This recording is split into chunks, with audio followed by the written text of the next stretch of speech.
होते असुर सम्राट महाबली की असली कहानी। असुर होते हुए भी क्यों आज तक करोड़ों लोग राजा बलि की आराधना करते हैं? क्या आप जानते हैं ओणम का त्योहार आखिर क्यों मनाया जाता है? राजा बलि भक्त प्रहलाद के पोते होकर भी देवताओं पर आक्रमण क्यों करते हैं और तीनों लोगों को कैसे जीत लेते हैं? भगवान विष्णु ने वामन अवतार लेकर केवल 3 पग भूमि ही क्यों मांगी? राजा बलि को दुनिया का सबसे महान दानी क्यों कहा जाता है? आज हम जानेंगे महान सम्राट महाबली और भगवान विष्णु के 5वें अवतार वामन की यह अद्भुत में केवल शून्य था और उस शून्य से उत्पन्न हुई सृष्टि, समय, दिशा, आकाश और पृथ्वी ने जन्म लिया। यही थी ब्रह्मांड की आदिगाथा।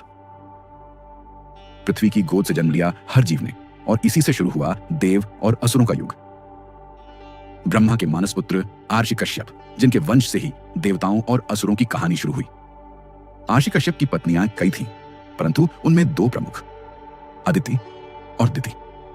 अदिति से जन्मे देवगण, धर्म और प्रकाश के प्रतीक।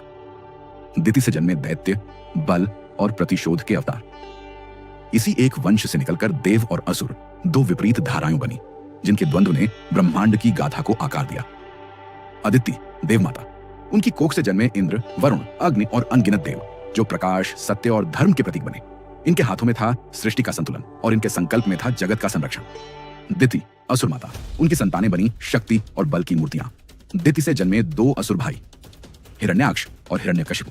हिरण्याक्ष ने धरती को महासागर में डुबो दिया। भगवान विष्णु ने वराह अवतार लेकर उसका वध किया। भाई की मृत्यु ने हिरण्यकशिपु को प्रतिशोध से भरा। उसने स्वयं को ईश्वर घोषित किया, पर उसके ही घर में जन्मे महान भक्त प्रहलाद वे थे विष्णु के परम आराधक। हर यातना, हर कष्ट। समय आगे बढ़ा। भक्त प्रहलाद अब वृद्ध हो चले थे। उनकी माता की अंतिम इच्छा थी कि वह अपने पोते को राज सिंहासन पर बैठते हुए देखें। उनकी यही कामना थी कि असुर वंश अब धर्म और भक्ति के मार्ग पर स्थिर रहे। प्रहलाद ने अपनी माता की इच्छा पूरी करने का निश्चय किया। उनके पुत्र विरोचन का विवाह कुलीन और तेजस्विनी कन्या विशालाक्षी से हुआ। यह विवाह असुर वंश के इतिहास में एक महान अध्याय था। मंडप में वैदिक मंत्रों की गूंज उठी। चारों ओर अग्नि को साक्षी मानकर संस्कार संपन्न हुए। विशालाक्षी की उपस्थिति ने असुर कुल में नई आभा और मर्यादा का संचार किया।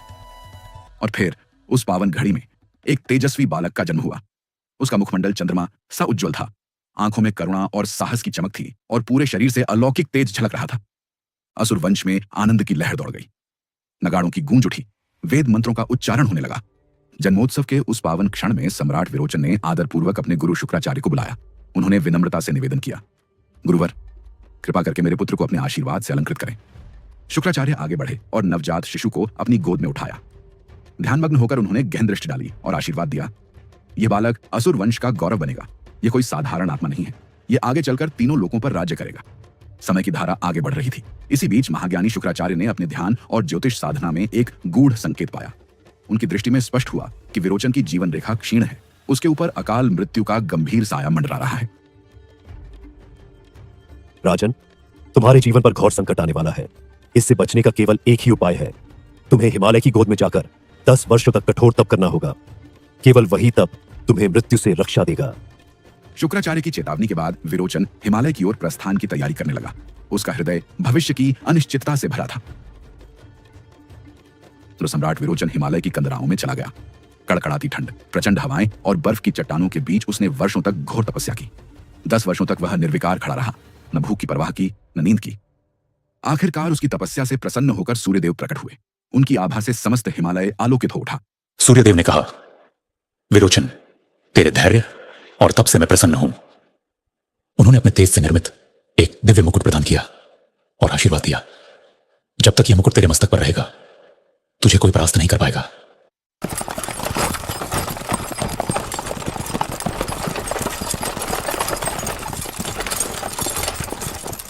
यात्रा के मार्ग में विरोचन के सामने एक साधु वेशधारी ब्राह्मण प्रकट हुआ। उसने विनम्रता से जल अर्पित किया। विरोचन धर्मनिष्ठ थे। उन्होंने बिना संदेह वह जल ग्रहण कर लिया। क्षण भर में उसकी चेतना डगमगाई और वह भूमि पर गिर पड़ा। साधु का वेश टूटते ही उसका वास्तविक स्वरूप प्रकट हुआ। वह स्वयं इंद्र था। उसने अवसर का लाभ उठाकर विरोचन का दिव्य मुकुट छीन लिया। कुछ समय बाद विरोचन की चेतना लौटी। उसने इंद्र को सामने खड़ा पाया और शांत स्वर में कहा, इंद्र, मुझे अपने पुत्र बलि के समावर्तन में पहुंचना है। इंद्र हंस पड़ा और उपहास करते हुए बोला, विरोचन, यदि सामर्थ्य है तो युद्ध कर, विरोचन ने धर्म और सत्य की रक्षा के लिए चुनौती स्वीकार की।